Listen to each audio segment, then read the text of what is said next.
19 tahun, 17 tahun kemarin anak SMA tekanan darahnya 140/90 gitu Itu ya. karena apa dok? Karena emang keluarganya ada juga atau? Ya, hasil dari penggalian informasi ya satu tadi dari keluarganya juga Ada memang riwayat ada juga, gitu oke. ya. Lalu kita gali informasi orang tuanya, ternyata sekarang kan munculnya apa nih, game online ya. Oke. Jadi banyak begadang si anak itu Oh, katanya oke seperti oke. itu. Wah, Jadi itu ini kan harus hati-hati nih ya yang gaya sering. hidup makanya kan Oke, ya. betul. Ayo, cegah penyakit tidak menular. Penyakit tidak menular antara lain penyakit jantung, stroke, hipertensi, diabetes, kanker. Penyakit ini dapat dicegah dengan mengubah perilaku atau gaya hidup seperti stop merokok, lakukan aktivitas fisik secara rutin, hindari pola makan tidak sehat, kelola stres, cegah obesitas.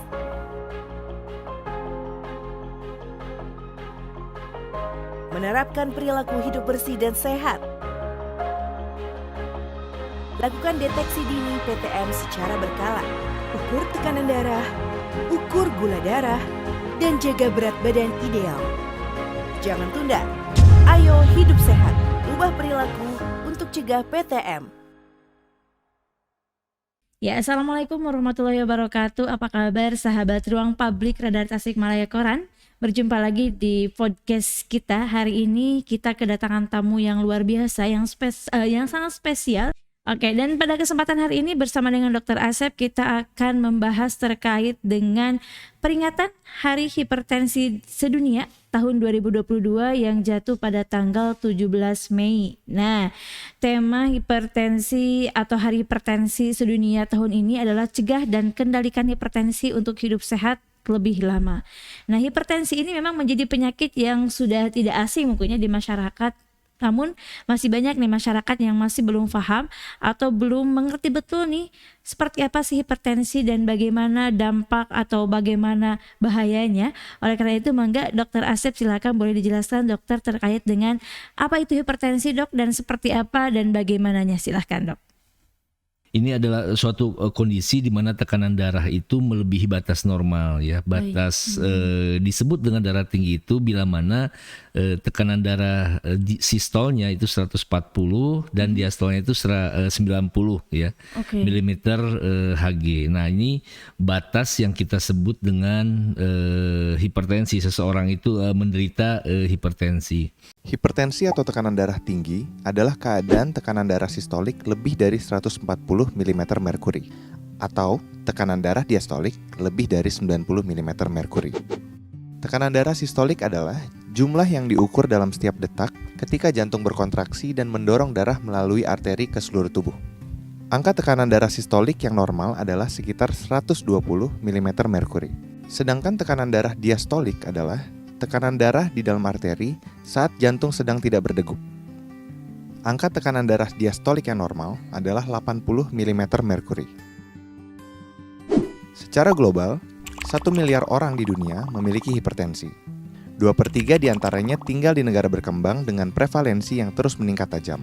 Diprediksi, pada tahun 2025, sebanyak 29% orang dewasa di seluruh dunia terkena hipertensi. Hingga saat ini, hipertensi menjadi penyebab kematian sekitar 8 juta orang setiap tahun. Sebanyak 1,5 juta diantaranya terjadi di Asia Tenggara. Hipertensi disebut the silent killer karena sering muncul tanpa keluhan. Penderita umumnya tidak tahu kalau mengidap hipertensi.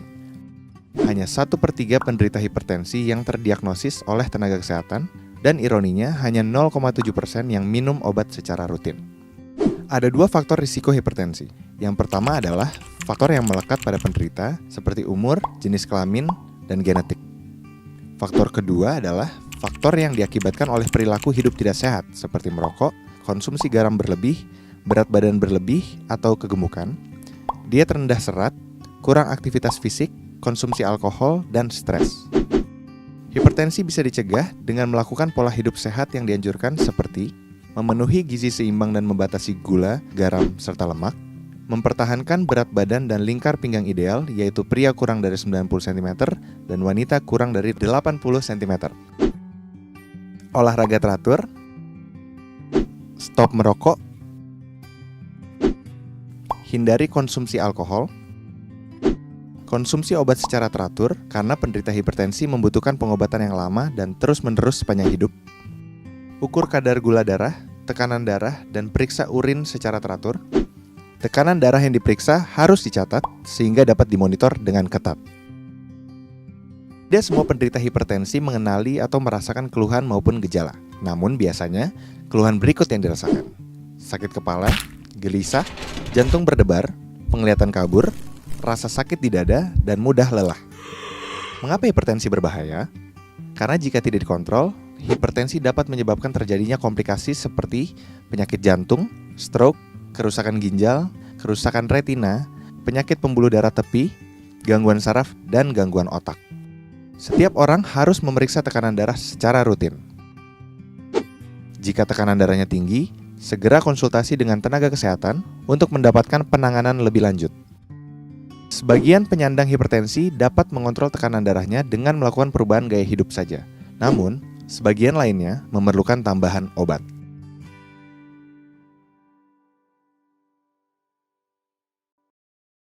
Nah, tekanan darah, apa itu tekanan darah? Tekanan darah ini adalah suatu kekuatan aliran darah dari jantung gitu ya, yang didorong untuk ke pembuluh darah ke seluruh tubuh.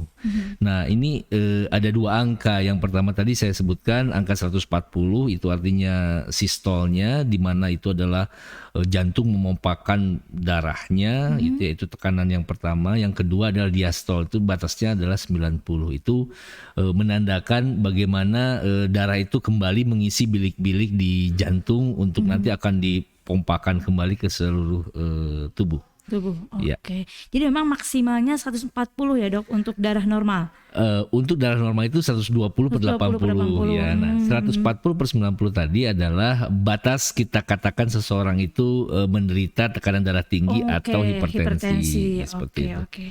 Nih dok, ini kan 17 Mei ini menjadi hari hipertensi sedunia dok nih. Ya. Ini kenapa dok menjadi peringatan, dan juga mungkin dari dinas-dinas terkait juga ini sering namanya itu menggembor-gemborkan atau mensosialisasikan gitu dok Ya. terkait dengan peringatan hari hipertensi ini. Iya, karena dalam data-data yang sudah dirilis oleh WHO bahwa penyakit ini adalah suatu penyakit yang merupakan masalah di dunia saat ini gitu ya.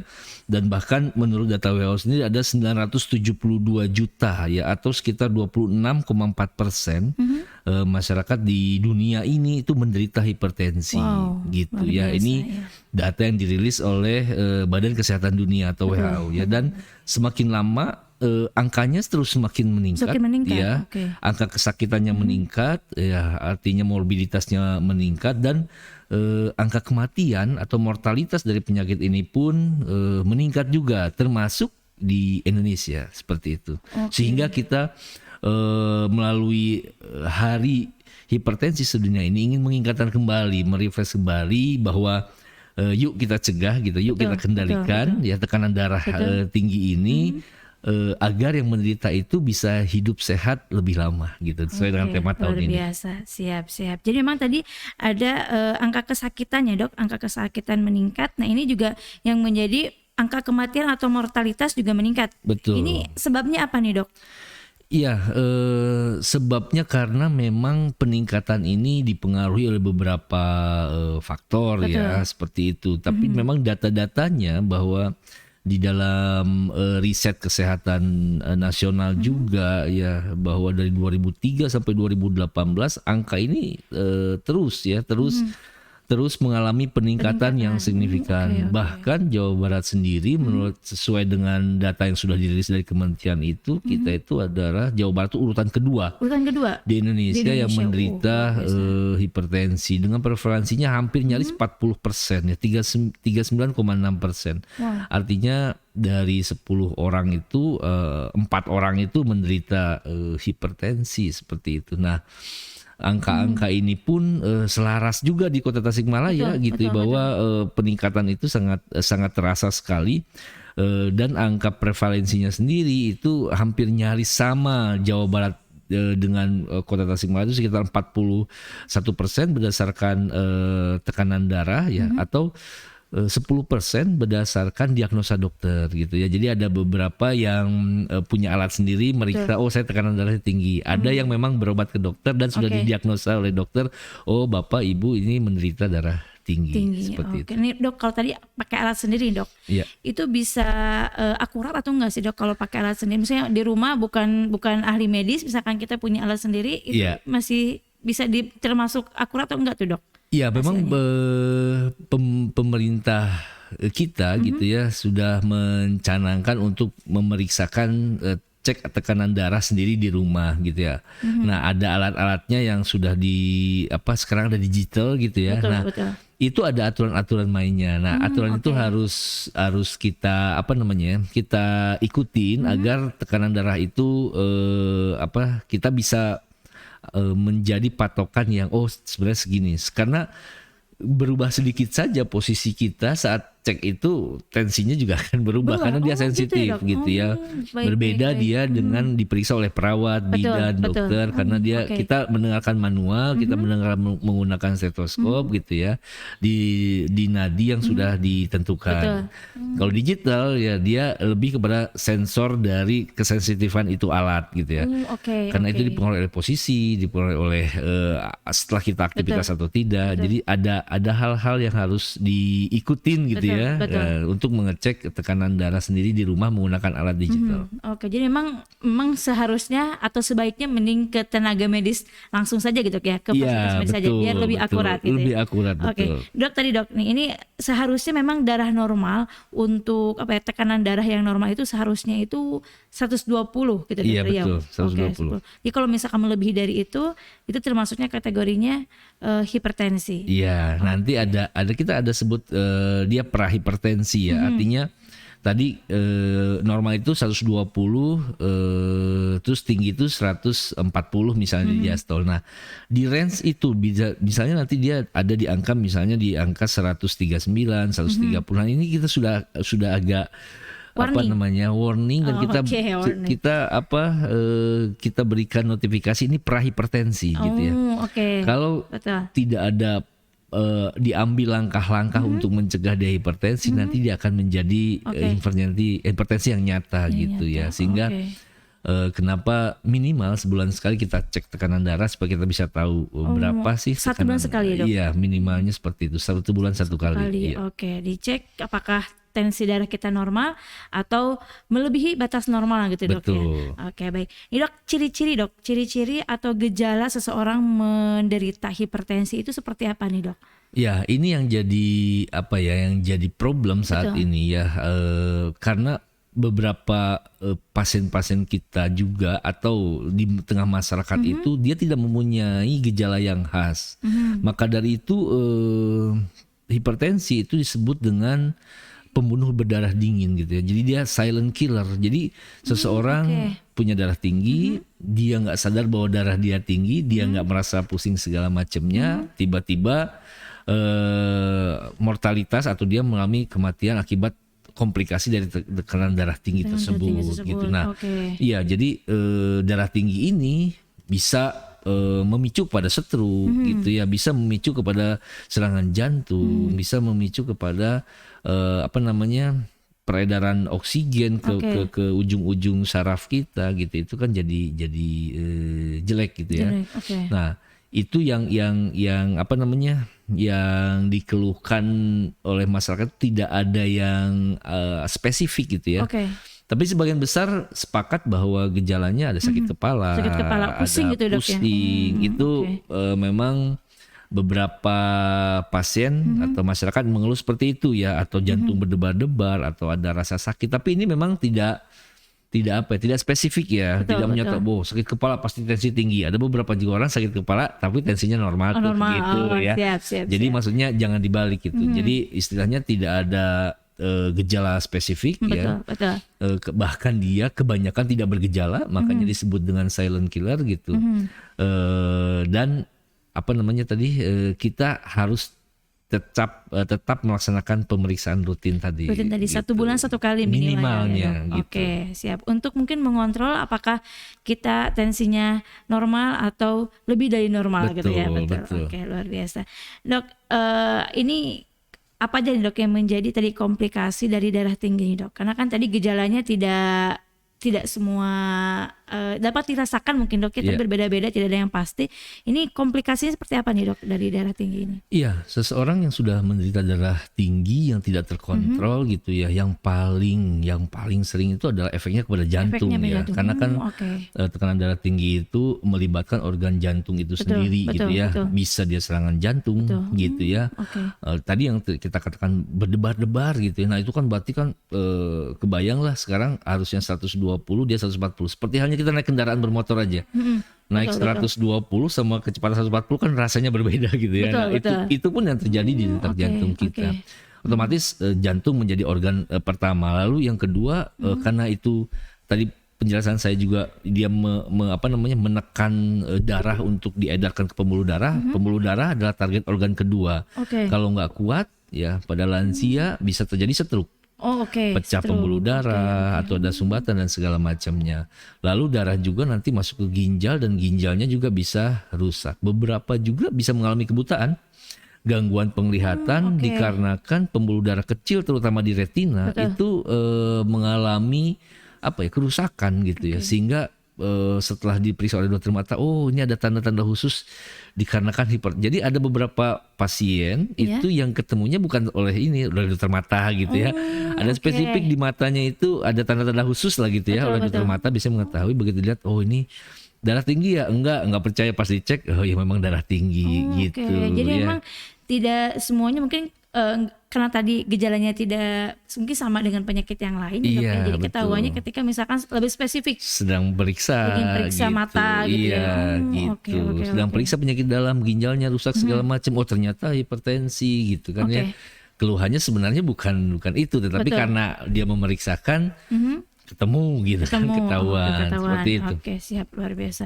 Jadi emang ini cukup mengerikan ya dok, cukup mengerikan dalam artian kalaupun misalkan kita tidak menyadari dari gejala hipertensi ini, tadi akibatnya bisa lebih fatal ya dok, jantung, ginjal, bahkan penglihatan gitu. Dok, ada yang bilang nih dok, kalau hipertensi ini katanya penyakit bawaan nih dok, atau turunan. Kalau misalkan ada salah satu anggota keluarga kita yang mengalami hipertensi, apakah nanti misalkan ke anak, cucu atau siapapun itu dari keluarga itu, apakah akan menular juga, menurun juga, atau seperti apa nih dok? Baik. Jadi perlu kita ketahui bahwa kesehatan seseorang itu dipengaruhi oleh 4 faktor. Ya. Menurut H.E. Bloom itu ada 4 faktor. Yang pertama itu adalah lingkungan. Ya. Lingkungan itu sampai 40% lah dia mempengaruhi kesehatan seseorang. Ya.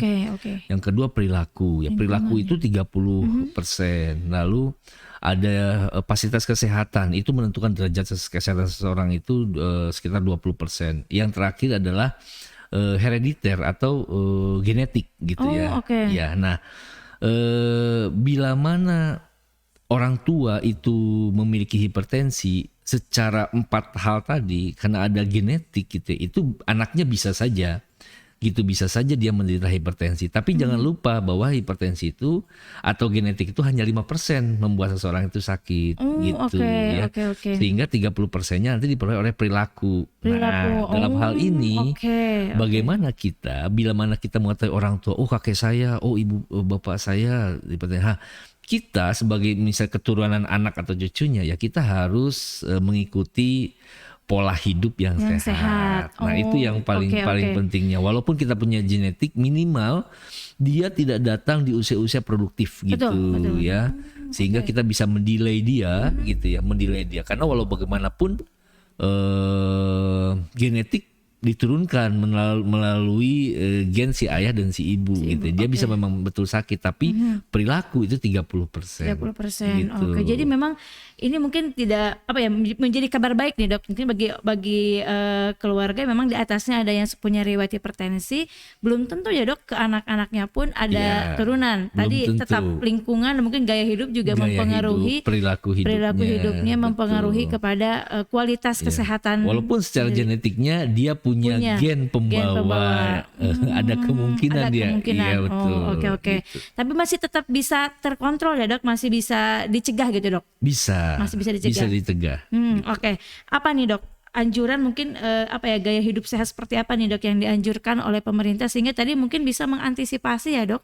Kalau misalkan dibilang genetik saya agak khawatir, saya punya orang tua saya nih udah darah tinggi nih, saya takut gitu loh. Iya. Ini kayak gimana nih dok anjurannya? Ya, pemerintah dalam leafletnya, dalam setiap promosi kesehatan yang selalu digembar-gemborkan dalam hari hipertensi sebenarnya ini, pertama gaya hidup kita harus sehat. Dimulai dari makanan. Ya, kita harus makanan, pemilihan makanan ya. Jadi isi piring kita itu harus proporsional, di mana karbohidrat, protein gitu ya. Dan pembatasan konsumsi dari garam itu sendiri, karena kita ketahui intake atau masukan garam yang terlalu tinggi, kalau yang orang senang asin itu dia punya respon untuk darah tingginya itu lebih besar gitu ya.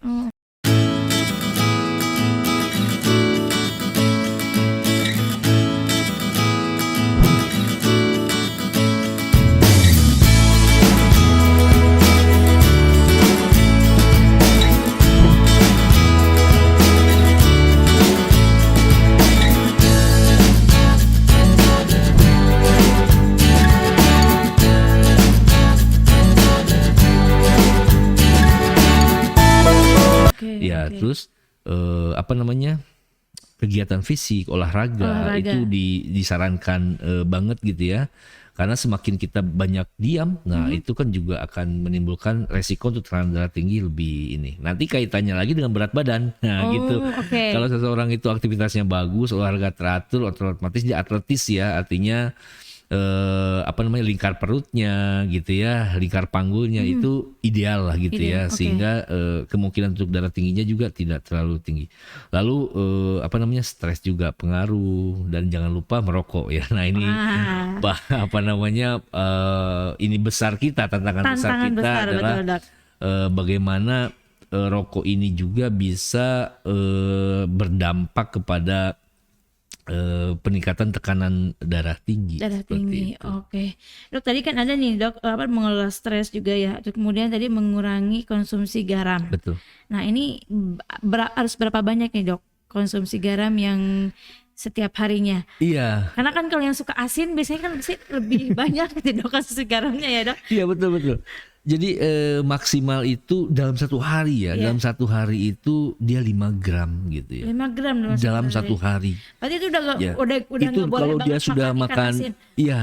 Kalau dia sudah makan bakso, dia udah makan ikan asin, udah makan apa, kalau di jumlah jambel itu udah 5 gram, harusnya dia tidak boleh lagi menggunakan garam. Karena intake garam yang berlebihan atau melebihi 1 sendok teh itu kalau di jumlah jambel gitu ya. Nah, itu dia akan menimbulkan efek yang kurang bagus gitu ya ke jantung, ke tekanan darah. Apalagi tadi dia punya genetik pula gitu kan. Nah, ini yang Jadi itu berlaku tidak hanya yang punya hipertensi ya dok? Iya betul gitu kan, nanti dia akan menjadi kumulatif gitu ya, sehingga ada ketidakseimbangan di dalam tubuh dia, respon jantung dia, respon tekanan darah dia untuk menyeimbangkan itu jadi tinggi.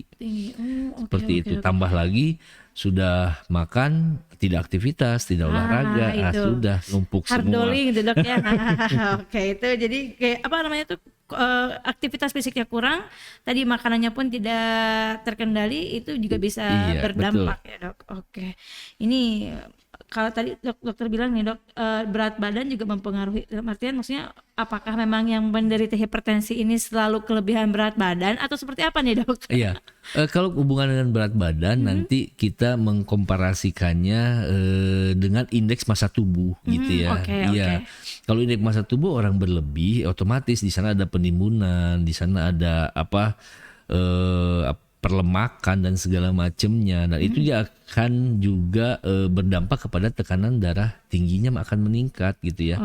Karena orang yang orang yang gemuk segala macam, otomatis lemaknya itu termasuk di dalam jantungnya sendiri, dia akan diliput oleh lemak, dan jantungnya akan berdetak terlalu kencang. Walaupun kenyataannya tidak seluruhnya hipertensi itu orang gemuk. Tidak, ada beberapa yang atletis juga, yang atletis gitu, yang seimbang intinya tapi menderita hipertensi juga gitu. Tadi ya kita ceritanya adalah ada faktor genetik dan segala macamnya seperti itu.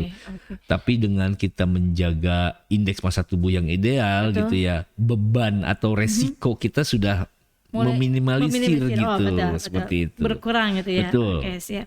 Dok, ini kan rata-rata nih dok, ya mungkin di kita atau yang sering ada di lingkungan kita, ini semakin kadang nih dok, yang sudah tua mungkinnya sudah lansia ini baru ketahuan itu punya hipertensi. Apakah memang pengaruh usia atau ini apa namanya itu lansia ini mempengaruhi juga dok terhadap mengalami atau pasti akan mengalami hipertensi atau seperti apa nih dok? Betul. Usia ya, pengaruh usia. Ya ini banyak dipertanyakan ya oleh beberapa masyarakat. Dok, saya 140/90 normal ya dok, saya umurnya udah 65 tahun gitu. Sebenarnya kalau kita melihat perhimpunan masyarakat hipertensi Indonesia gitu ya. Jadi sebenarnya tekanan darah itu tidak dipengaruhi oleh umur. Jadi di situ tidak ada ceritanya kalau 65 tahun dia 140 wajar itu, enggak. Walaupun dia 65 tahun kalau 140/90 ya kita katakan itu ya hipertensi.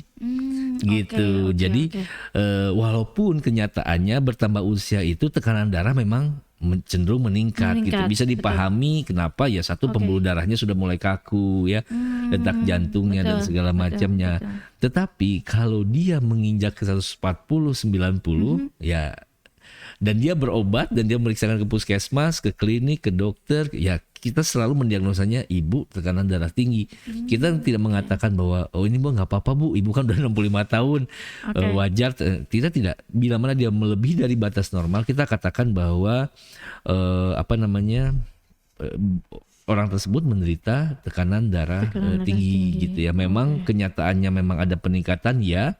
Kadang-kadang yang sering kontrol itu justru lansia-lansia gitu ya, dibandingkan kita-kita yang muda gitu ya. Kita-kita yang muda, saya masih muda gitu ya. Iya, kadang-kadang maka dari itu kenapa kita harus menggalakkan memeriksakan minimal sebulan sekali itu untuk cek tekanan darah gitu ya. Orang-orang tua kita tuh rutin biasanya, apalagi kalau peserta BPJS, apalagi peserta Prolanis atau yang sering kontrol ke Posyandu, ke Posbindu, selalu minta dicek tensi. Gitu ya. Maka dari itu ada beberapa yang mengatakan bahwa saya nggak apa-apa ya dok ya, saya 65 tahun 140. Enggak, kita bilang ibu punya resiko. Kenapa?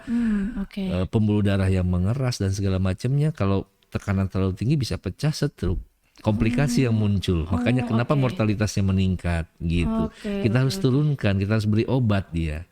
Gitu. Siap. Oke. Jadi memang ini jangan dianggap sepele ya dok. Meskipun tadi ada saya udah usianya 60 tahun ini nggak apa-apa lah, mungkin segitu juga. Tapi tetap harus diobati ya dok. Harus diobati, harus ada beberapa yang harus dipatuhi gitu. Dok, ada batas usia nggak dok? Batas usia hipertensi ini menyerang dari mulai usia berapa tahun dok? Dan ini apa yang menjadi faktor pemicu nih dok ya, sehingga tadi terjadinya hipertensi pada tubuh kita? Betul. Dulu memang cerita kita pada lansia aja nih padahal sebenarnya sekarang itu sekarang itu 18 tahun juga ada yang menderita loh sebenarnya. Ada 18 tahun ada yang menderita juga. Kemarin pemeriksaan pasien saya sendiri itu ada yang 19 tahun, 17 tahun kemarin anak SMA tekanan darahnya 140/90 gitu itu ya. Itu karena apa dok? Karena keluarganya ada juga atau? Ya hasil dari penggalian informasi ya, satu tadi dari keluarganya juga memang ada gitu ya. Lalu kita gali informasi orang tuanya, ternyata sekarang kan munculnya game online ya. Jadi banyak begadang si anak itu katanya seperti itu. Jadi itu kan gaya hidup makanya kan ya. Betul. Gitu. Jadi si anak ini ternyata pas penggalian informasi, ya dok ini udah kecanduan game katanya gitu ya. Jadi tidurnya kurang segala macam. Orang tuanya juga kaget waktu kita bilang, saya sampai ulang 3 kali tetap 140/90. Berarti memang tensi anak ini memang segitu gitu ya. Karena kan anak-anak kita batasnya sampai 18 tahun sekarang itu. Jadi memang ada faktor resiko gitu ya dari orang tuanya. Ayahnya kebetulan juga hipertensi. Tambah lagi adalah ada pola hidup yang kurang baik. Harusnya tidur, dia malah main game gitu kan ya. Akhirnya tubuhnya tidak istirahat gitu ya. Tambah lagi saat main game lapar, dia bikin, mohon maaf, mie instan gitu ya. Itu pas banget dok. Cocok ya sudah itu. Jadi tadi kembali kepada pola gitu ya, kepala pola hidup ya. Karena kan orang butuh nutrisi ya. Kalau orang main game lebih dari jam 10, jam 11 kan dia butuh nutrisi kan. Yang paling memudahkan adalah dia memasak masakan yang instan gitu ya. Nah di situ ternyata kadar garamnya terlalu tinggi gitu ya. Dan itu bukan hanya semalam, kata ibunya berlangsung tiap malam gitu. Karena udah edik ya, udah kecanduan kepada game tersebut. Ya. Betul. Oke. Jadi emang ini juga harus hati-hati nih anak muda nih ya dok. Jangan mentang-mentang saya masih muda nih, belum 20 tahun juga gitu ya. Iya. Gak apa-apa lah misalkan main game sampai malam gak tidur. Tapi tadi dok ada ya dok yang nyampe darahnya tinggi gitu dok. Betul. Ya, hipertensi itu. Wah ini juga harus hati-hati nih orang tua dok ya, maksudnya harus membimbing anaknya ketika misalkan anaknya seperti itu diingatkan gitu. Apalagi Betul. tadi punya faktor resikonya gitu dok. Oke. Dok, ada screening khusus nggak sih dok untuk mendiagnosis hipertensi gitu dok? Penyakit tidak menular atau PTM adalah penyakit yang disebabkan oleh perilaku dan gaya hidup tidak sehat. Seseorang akan lebih mudah terkena PTM jika dia memiliki faktor risiko PTM. PTM memperburuk kondisi pasien COVID-19 dan meningkatkan risiko kematian. Oleh karena itu, deteksi dini faktor risiko PTM amat penting untuk dilakukan.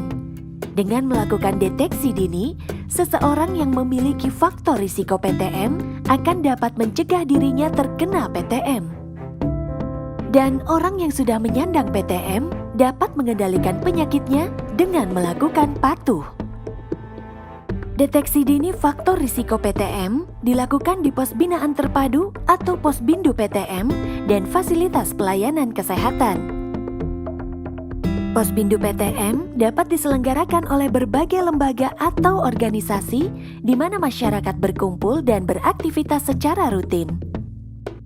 Petugas atau kader posbindu PTM dapat berasal dari kader kesehatan yang sudah ada atau peserta dari posbindu yang mampu dan mau untuk melakukan kegiatan posbindu PTM. Kegiatan posbindu membutuhkan peralatan dan perlengkapan sesuai tahapan pelaksanaannya, mulai dari saat pendaftaran, wawancara, pengukuran, pemeriksaan, hingga edukasi dan informasi. Di posbindu PTM, selama menunggu pendaftaran dan mendapatkan pemeriksaan, dapat dilakukan kegiatan bersama seperti olahraga, demo masak sehat, dan penyuluhan atau edukasi kesehatan. Lalu peserta dapat langsung mengikuti deteksi dini PTM dengan mengikuti alur 5 meja. Meja 1, pendaftaran. Peserta melakukan pendaftaran dan kader memberikan nomor urut kepada peserta. Kader mencatat hasil pengisian lembar wawancara ke buku pencatatan. Meja 2, wawancara. Kader melakukan wawancara untuk menggali informasi, faktor risiko keturunan, dan perilaku peserta. Meja 3, pengukuran. Kader melakukan penimbangan berat badan dan pengukuran tinggi badan untuk menghitung indeks massa tubuh serta dilakukan pengukuran lingkar perut. Meja 4, pemeriksaan. Kader melakukan pengecekan tekanan darah dan gula darah dari tiap peserta. Meja 5, edukasi dan informasi. Kader mengidentifikasi faktor risiko PTM pada peserta, lalu memberikan informasi dan edukasi serta rujukan ke puskesmas bila diperlukan.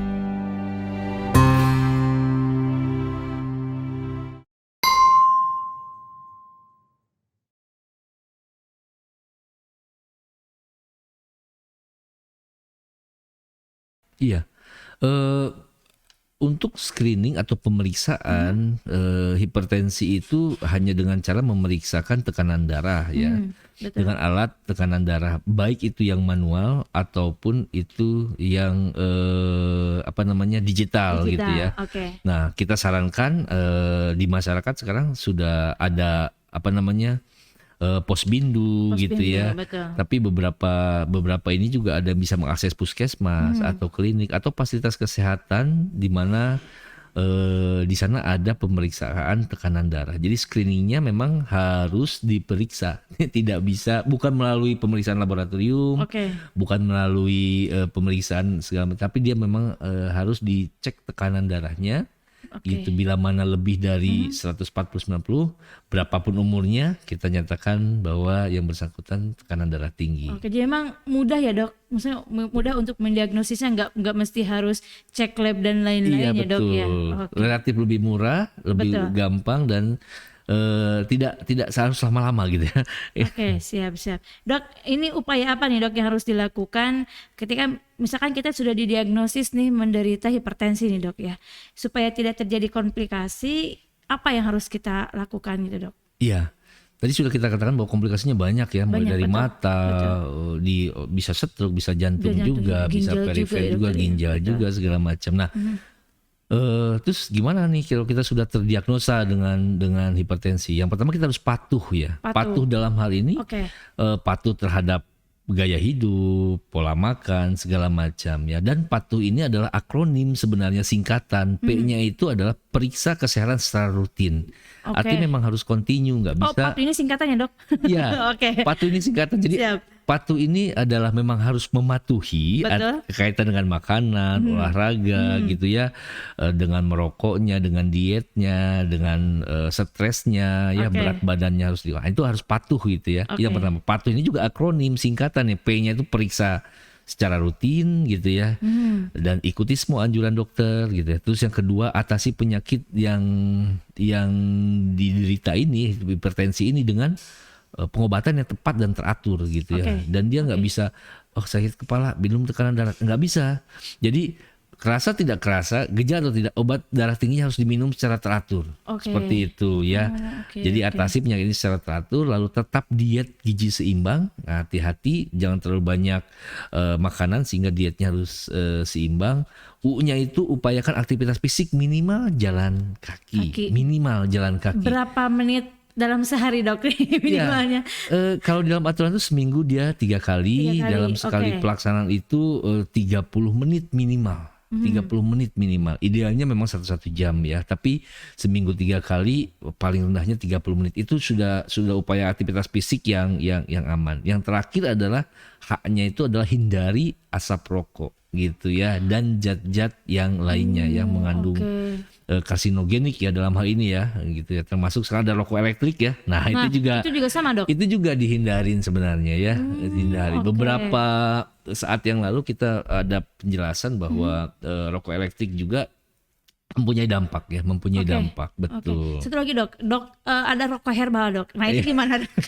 Sama-sama rokok namanya dok. Sama-sama saja. Kenapa? Karena walaupun rokok herbal kan dia dibakar gitu ya. Betul. Zat bakar itu juga kan ada karbon monoksida di Dan tetap dalamnya. mengeluarkan asap gitu dok ya. Betul, itu dia justru asapnya yang bermasalah gitu ya menurut kita. Oke. Ini juga harus. Jadi intinya patuh ya dok tadi ya, patuh. Patuh. Oke, luar biasa. Ini memang cukup agak sulit dok. Dok ada yang bilang kalau orang yang hipertensi nggak boleh makan daging ayam. Betul nggak dok? Iya. Kasihan makannya sama tahu tempe. Terus dok. Sebenarnya tadi kalau penjelasan saya sebenarnya tidak ada ya. Betul. Saya ini. juga tadi dok nggak ada tuh dokter nyebutin nggak boleh makan daging ayam. Iya gitu, dok. betul. Jadi sebenarnya bukan daging ayamnya Oke. ya, sebenarnya bukan daging ayamnya. Sebenarnya kalau daging murni dia tanpa ada kulit, karena kulitnya itu berlemak gitu ya. Kalau daging murni dan dimasaknya tadi dengan komposisi garam yang sangat minimal ya, dan yang lainnya menurut saya itu no problem sebenarnya, nggak masalah. Cuma terkadang di kita karena sudah ada informasi yang sudah terus menerus Iya. di alam bawah sadarnya itu, jadi mun emak mam hayam pasti darah mak luhur gitu. Jadi ada sesuatu yang memang orang sudah di alam bawah sadarnya, informasi yang turun temurun itu menjadi suatu keyakinan yang benar, dan akhirnya begitu dia makan itu dia. ayam Betul. tinggi darahnya Jadi gitu. itu mas sudah gitu. apa nih dok? Sudah terhipnotis gitu ya? Di Gitu, pikirannya di makan ayam pikirannya. darah tinggi nih gitu ya? Padahal sebenarnya oke. tidak, tadi kita sebutkan itu. Tapi kan kalau memang makan ayam garamnya banyak, pangset ya Berarti emang tinggi-tinggi juga cara gitu. masaknya, dok, ya, Cara ini masaknya masalahnya. pengaruh, penggunaan oke, bumbunya pengaruh gitu ya. Karena hati-hati bumbu-bumbu masak juga yang itu ada kadar garam di dalamnya gitu. Oke. Dok, ini banyak kejadian nih dok ketika kemarin lagi di sosialisasi yang vaksin nih dok. Banyak kan ini ada yang setelah divaksin tekanan darahnya langsung naik nih dok. Tapi setelah diistirahatkan juga mengalami penurunan lagi. Iya. Itu kenapa nih dok? Apa memang ada ada pengaruh dok dari mungkin vaksin yang disuntikan dengan tekanan darah pada gitu. seseorang itu dok? Baik, sebenarnya pengaruh secara langsung mungkin tidak ya, tapi ini lebih kepada psikologis gitu ya, karena beberapa masyarakat kita itu melihat jarum itu sudah paranoid gitu, sudah takut gitu ya. Jadi karena stres, jadi tekanan darahnya meningkat gitu ya. Nah itu jadi tekanan darahnya tinggi gitu ya. Setelah istirahat, direlaksasi, minum air putih yang cukup, darahnya bisa normal kembali. Jadi dalam penelitiannya yang saya lihat juga yang di-sharekan oleh baik WHO oleh Kementerian Kesehatan itu tidak ada peningkatan tekanan darah diakibatkan oleh vaksin. Tetapi adalah orang mau divaksin darahnya tiba-tiba naik. Gitu. Atau dia lagi hipertensi nggak boleh divaksin katanya. Iya. Kalau hipertensi nggak boleh divaksin itu kan kaitannya kita menggunakan jarum gitu ya. Kita menggunakan jarum. Ditakutkan begitu kita tusukan jarum itu karena darahnya tinggi pecah pembuluh darah gitu. Tapi kan batasnya adalah di 180 gitu. Sistolnya, diastolnya di bawah 110. Tapi kalau udah hipertensi di 140, 150 saya tetap vaksin. Orang tua saya juga sekitar 140 per 90 karena ibu agak takut ke jarum gitu ya. Dia bilang nggak apa-apa di sini, nggak apa-apa tuh gitu ya. Jadi memang batas hipertensi yang boleh ada batasnya gitu. Memang yang nggak boleh itu yang 180 ke atas. Jadi kalau di tensi 200 itu nggak diperkenankan. Kita juga nggak berani. Tapi kalau masih 140, 150, 160 kita masih berikan, masih bisa. Kebanyakan yang terjadi adalah saat di screening awal yang biasanya nggak tinggi dia tinggi gitu karena takut, stres, psikologis udah ngebayangin suntiknya segede-gede apa gitu kan. Iya betul. Oke siap dok, ini kita udah di warning terus nih dok ya. Udah warning. Dok mungkin closing statement nih dok terkait dengan apa namanya tuh ya hipertensi ini, mungkin apa nih yang harus masyarakat selalu ingat dan apa yang ditekankan mungkin dokter sebagai dari fasilitas kesehatan harus seperti apa nih dok masyarakat terkait dengan hipertensi ini gitu dok ya? Iya, pertama kami menyampaikan pada masyarakat bahwa hipertensi itu ada loh gitu ya. Betul. Masyarakat banyak yang menderita tekanan darah tinggi gitu ya. Dan hipertensi itu termasuk kepada silent killer ya. Jadi pembunuh berdarah dingin yang kita nggak tahu bahwa sebenarnya kita tekanan darah tinggi. Jadi kita menyarankan untuk cek tekanan darah masing-masing kita gitu ya. Boleh di Posbindu, boleh di Puskesmas, boleh di fasilitas kesehatan gitu ya. 18 tahun ke atas mah harus sudah rutin lah sebulan sekali untuk memeriksakan. Lalu setiap yang sudah terdiagnosa atau yang sudah mengetahui hipertensi harap patuh. Nah, itu patuh yang tadi gitu ya. Pertama dok, ulangi dok. Ya, yang patuh yang pertama itu kita harus periksa gitu ya. Betul, periksa setiap rutin gitu ya. 1 bulan sekali tadi. 1 bulan sekali minimal gitu ya. Lalu A-nya itu atasi dengan pemberian obat yang teratur gitu, jangan terasa. Tetap diet dengan gizi yang seimbangan. Terus U-nya itu upayakan aktivitas fisik gitu ya. H-nya itu adalah hindari asap gitu perokok. Ya. Betul. Nah, untuk keluarga-keluarga yang memiliki alat pemeriksaan tekanan darah di rumah bisa melaksanakan cek tekanan darah di rumah atau kita singkat dengan ceramah gitu ya. Cek tekanan darah di rumah secara berkala dan rutin gitu ya. Dan kalau hasilnya bagus ya di bawah 140 90 ya alhamdulillah ya, artinya masih dalam batas normal. Kalau sudah prahipertensi mohon segera datang ke ke fasilitas kesehatan yang terdekat gitu ya, agar bisa apakah butuh terapi atau digali nanti ya perubahan pola hidup, gaya hidup, pola makan seperti yang tadi gitu. Tapi memang ada nggak sih dok batasan atau porsi khusus untuk yang hipertensi terkait dengan makan gitu dok? Makanan lebih kepada tadi ya, lebih kepada bumbu-bumbunya. Ya, sebenarnya bumbu-bumbunya.